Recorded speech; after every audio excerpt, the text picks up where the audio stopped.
Let me give you a better example. When I became observant, I wasn't observant yet. I woke up to the reality that I have to become observant. Then I tackled it like a business, like anything. It came with a plan. It's not that I was like, okay, I'll put a kippah on and we'll see how it goes. Okay, let's make a plan here. Without a plan, nothing's going to work.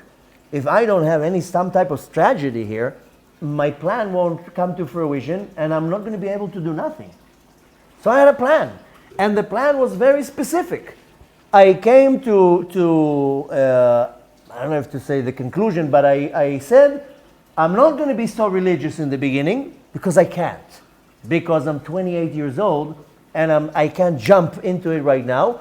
But I'll do one thing from all the major things to show the Kadosh Baruch Hu I'm on board, but give me my time. So I would put tefillin on. I did kiddush on Shabbat. I didn't mix meat and dairy. That was my three things. Okay? And I made sure that this is, life or death. That's how I was religious for a whole year. Just putting tefillin on Shabbat. First I started with just doing kiddush, acknowledging it's Shabbat. Slowly I started not turning the light off in the bathroom and stuff like that. But why am I saying? The plan was that I need X amount of time for the pre-observant. I wasn't born into it. I need 2-3 years to drain the swamp, to wash this, horrible body, and then just start filling everything in. I'll tell you a quick story that you understand what I'm trying to go with. There was once a king who called his worker, his right hand, his advisor, and he told him, listen, I'm going on a journey. I want you to go down while I'm on the journey. Go down to the basement, take out all the wine barrels, and go down to the river and fill them with water. I'm going to have a very big party when I come back. We need a lot of barrels full of water. No problem. He gathers all his men. They're all standing in formation. He tells them, this is our mission. We're going down. We're taking the barrels. Okay. The king goes on the journey and they all start working. They take down all the barrels. They go all the way down to the river. They start filling all the barrels with water. They put the barrels on the wagons and they start going up on the mountain. The mountain was very steep. All the wagons are moving like this because of the gravel and everything. And suddenly they start seeing that all the barrels are cracked and water starts flying all over the place. Now what are we going to do? They start trying to close the holes and it doesn't work. The water's coming out. Some of them say, let's go down, fix the barrels and refill them and go up. The second to the king says, no, the king is here in a few hours. We have no time. You bring it up. Whatever water's in there, we have to do the king's command.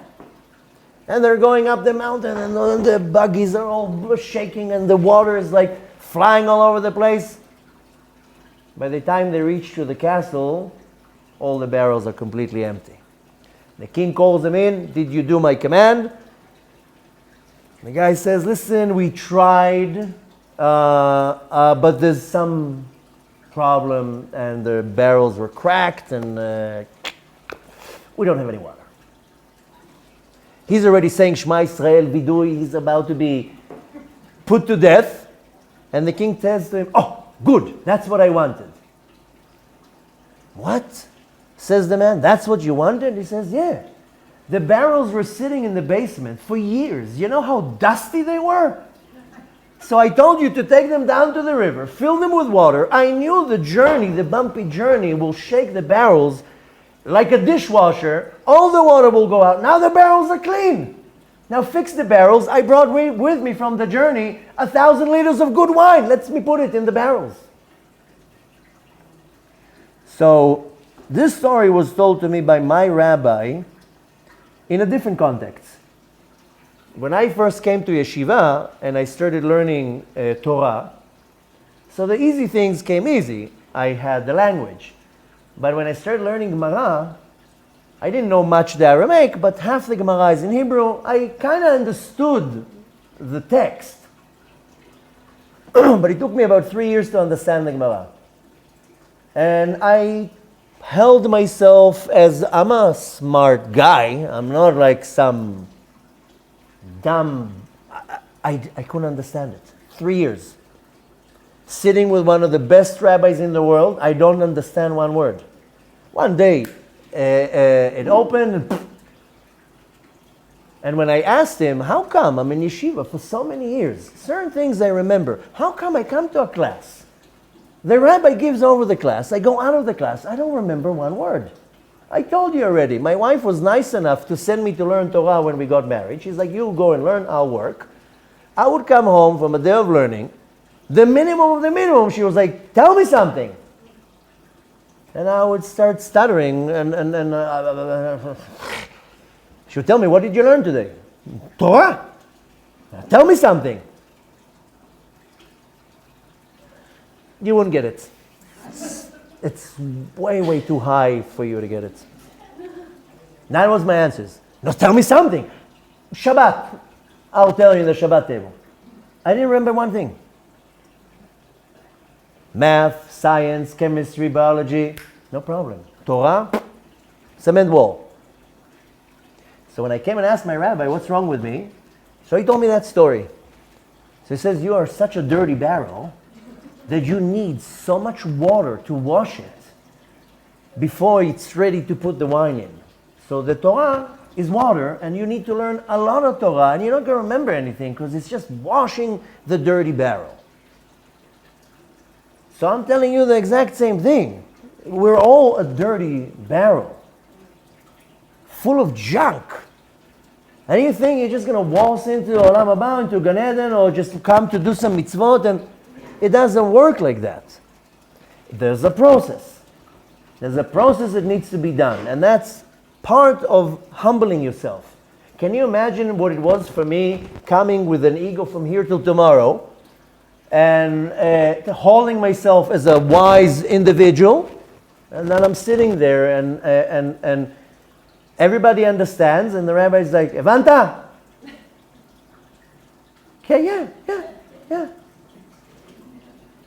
You know what a hit to the ego that is? That I don't understand anything? And I'm like, and then of course had to come the humility. No, Rabbi, I didn't understand. Can you explain it again? So, the process of refinement of your character is not overnight. When I became observant, I told you I had a plan.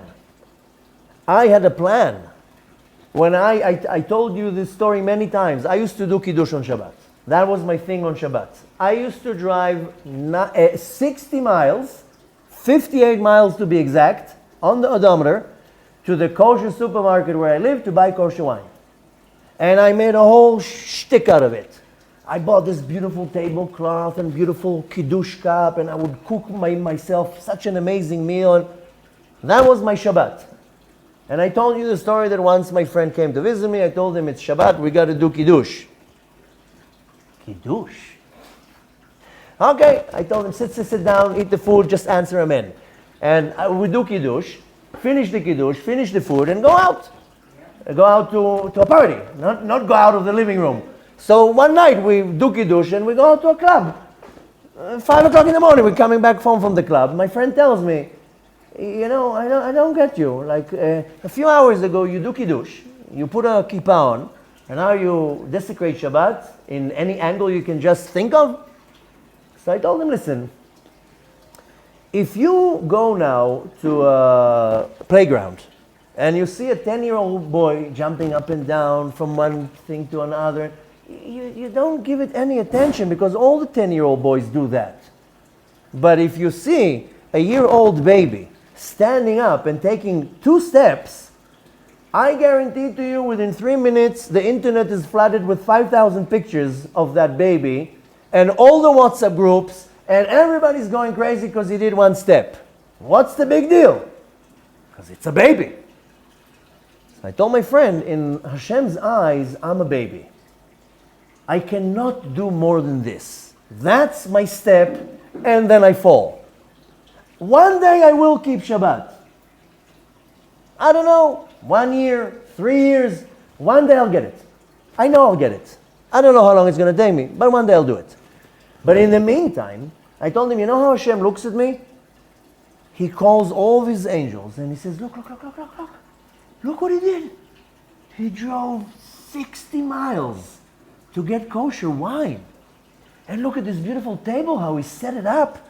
And he's dressed nice, and he's standing all happy with the wine. I told my friend, Hashem is now ignoring all the mess around, and he's focusing on the two minutes that I'm focused on him. And that's my Shabbat, and that's what I can handle. So I had a plan how to move my forces. I knew I can't observe Shabbat when I became observant. I knew I'm not going to have a beard or a yarmulke or whatever, everything. Only after 3 years, no, actually less, a year and a half later, because when I was in jail, I started putting yarmulke to annoy everybody. But the point is that you have to have a plan. You have to have an approach. Going back to the phones, since we talked about that, and I'm happy we talked about that, somehow the Kadosh Baruch Hu helped us step on a very important detail that most people ignore. I've been saying that for at least a decade. That's the disease of our generation. Now, there's nothing wrong with having the smartphone. It's how you control it. If you cannot control it, then you decide what you want to do. If you can control it, then good. You'll do a lot of good things. You can do a lot of good things with it. So the first challenge that I'm telling anyone, I told you before, whenever you have the urge to open Instagram, why do you open Instagram? What do you want to see? You want to learn how to cook, you're looking at cooking videos, fine, there's a benefit for that. Put that for 5 minutes, watch your cooking lesson, and move on. You want to do yoga, you want to do stretches, that's, I can tell you, fine. Sit your 5 minutes, do your interaction, cooking, sports, whatever, shopping. That's what I do. I also do dance on Instagram. I have a bodysuit and it took you a lot of seconds to... What? I don't dance on Instagram. But I do go on certain platforms to find what I need. If I need a how to do it something and I go to YouTube, I also go on YouTube. I just don't get sucked in to all the nonsense. And even if some nonsense attracts my eye, then my system will know how to shut it down within 2-3 minutes. That's it.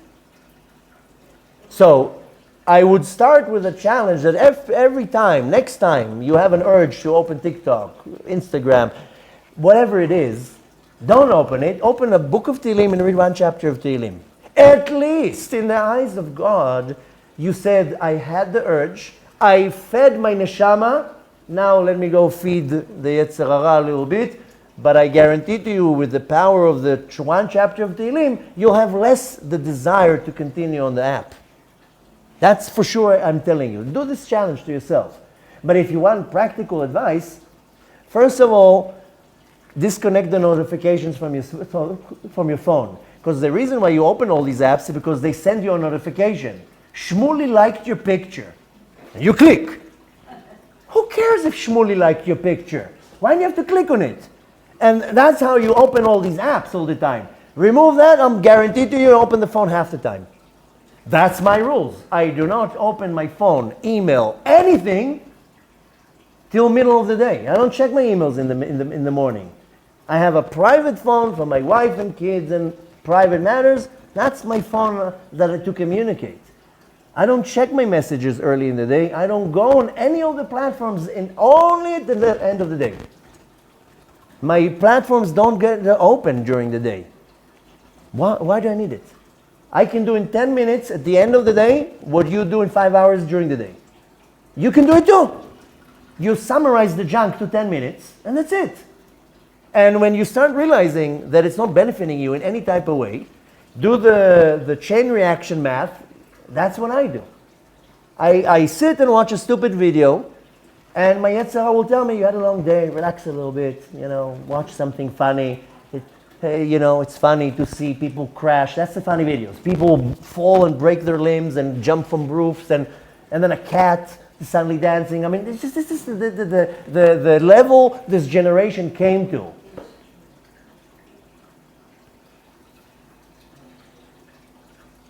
I'm happy it's a little bit off our subject, but I'm happy we touched it because it is a landmine to each and every one of you. And when we are on the subject, to come to some type of kedusha, and he says, Rabbi Pinchas ben Yair, that tahara mavia lidei prishut, that purity will bring you to let go of things, then you'll start letting go of all this junk.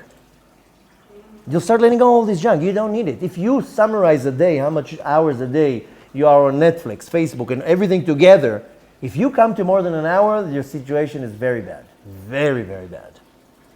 An hour and a half max that you should be on, or all of them combined, not one. Unless you're watching a Torah class on YouTube. Unless your TikTok is only rabbis, and every time you go like that, it's 1 minute of inspiration. Then go ahead, do whatever you want. That's what you need the phone for. But what do we want to take from that, after all of this long class, is the importance of Anava. And you need to seek at any given moment where you can apply humility in your life. By not answering the person that just insulted you, but not putting your wife or husband down because they did something, or your kid, or your neighbor, or whatever it is. I mean, you're going to get attacked daily with ego tests. From your kids, from strangers, it doesn't matter. If you are not going to read it yourself, or watch the video now 10 times, and then make notes and write a plan, you wasted your time. You're not going to remember one thing from what I said now. You'll remember that I told you that I danced on Instagram with a bodysuit. That's what you'll remember. That's the reality. When you want to practice something, you have to put it down in writing. You have to make a plan. I'll give you an example. One time I went to in New York to the Lubavitch Rebbe grave. Okay? So there was a Chabadnik there who told me the order, what to do. First you do this, then you do that, then you do this. Okay, I follow the rules. So, and then he tells me, now you write a pam, a pidyon nefesh, you write a letter. So in the beginning I was like, I don't need to write a letter. So he says, no, write a letter. Okay, so I write the letter. If you ever been to the oil in Queens there, you see everybody's writing letters.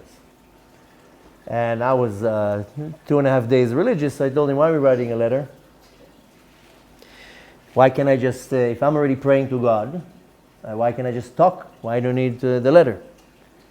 And he says, when you write down your concern, your needs, your desires, your weakness, whatever, you write down, you pour in your heart. You are taking it out of your system, out of your reality, and you're putting it now on the paper. Your problems, your desire, whatever, it's on the paper right now. You kind of let go. When you go to the tzaddik and you pray to God, not to the tzaddik, and you bring the paper, and the custom is to rip it and to put it down in the whatever gravel there, then you removed your problems now to the tzaddik. Let him pray for you. Let him deal with it. Let him help you. You moved it to, you come to the advisor, right? The tzaddik, to come to the blessing. Which, okay, made perfect sense. But that also brought me to understand, because I constantly have great ideas. If I don't write it down, it will never happen. 1 out of 1,000 will happen. I have a notebook next to my bed that I wake up in the middle of the night and I write something down. Happens to me many times that I dreamt on something and in the dream I wrote down. But the reality is that if you do not bring down to practicality on something physical, what's in your mind, either you won't do it at all or it won't be efficient in any way. Everything that I do, I put down on a piece of paper and I write down that I can review, that I can move the order, that it's out of my head. I have an idea. If you don't put it in writing, then it stays in your head, and after a day or two, you'll forget what you thought.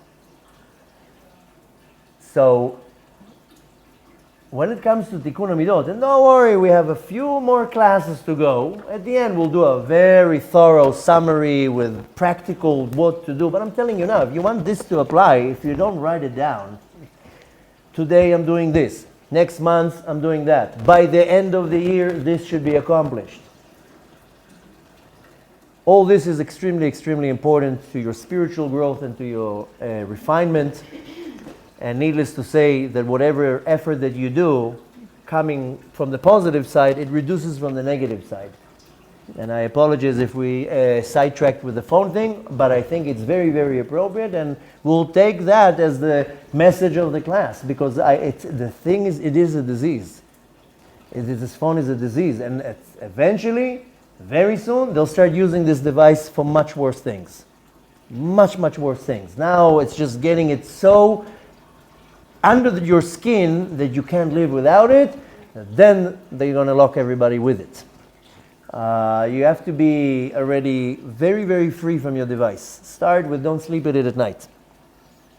Like I told you, I wasn't joking at all. Put it in a microwave, buy a cheap microwave for 100 shekels. Better if you put the microwave outside of the apartment or the house, or put the phones there at night. If you can put your router there, even better. Anything that radiates, your router for Wi-Fi, the box, the cable box, all this stuff, it radiates and records you. Put it all in the microwave. That's it. You reduce 90% of the radiation that night. You'll sleep better. You'll wake up with more energy, less frustrated, less angry, less agitated. Just start with that.